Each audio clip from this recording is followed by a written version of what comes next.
Le stand-by est en fait le début et l'attente d'une fenêtre météo qui permettent justement d'avoir un départ optimal de façon à ce que on essaye tout de suite d'être dans le chrono et de pouvoir optimiser le temps. On a articulé donc notre phase de stand-by sur 5 codes. Chaque code en fait correspond à une action qui doit être menée par l'équipe. On a le noir qui correspond à une météo qui n'est pas propice pour un départ. Ensuite, on a un code rouge où là, potentiellement, on a un départ entre 72 et 96 heures.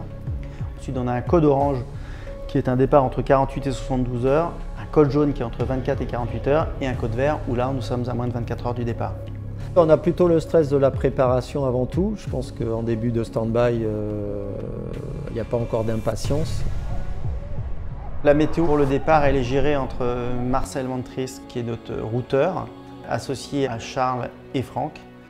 Avec ce groupe-là, on réfléchit un peu chacun de son côté, on donne son avis, on partage et quand il y a des opportunités, évidemment, on les pointe du doigt et on regarde plus précisément. Le but, c'est de vraiment pouvoir partir avec des vents entre le nord-ouest et le nord-est qui vont nous permettre d'aller avec des vents portants gagner dans le sud. On est un peu le nez dans la météo et les routages en permanence et donc on est tous concentrés là-dessus. Ici, là, par exemple, ça c'est un anticyclone. L'anticyclone est dans notre ouest et on a tout ce flanc d'anticyclone pour gagner dans le sud le plus rapidement possible.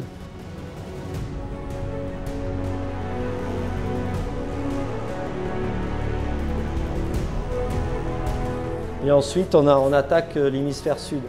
Si on est à ce moment-là, on va pouvoir prendre ce train de dépression et avancer avec elle. Et avec nos bateaux, on est capable d'avancer à la même vitesse que cette dépression.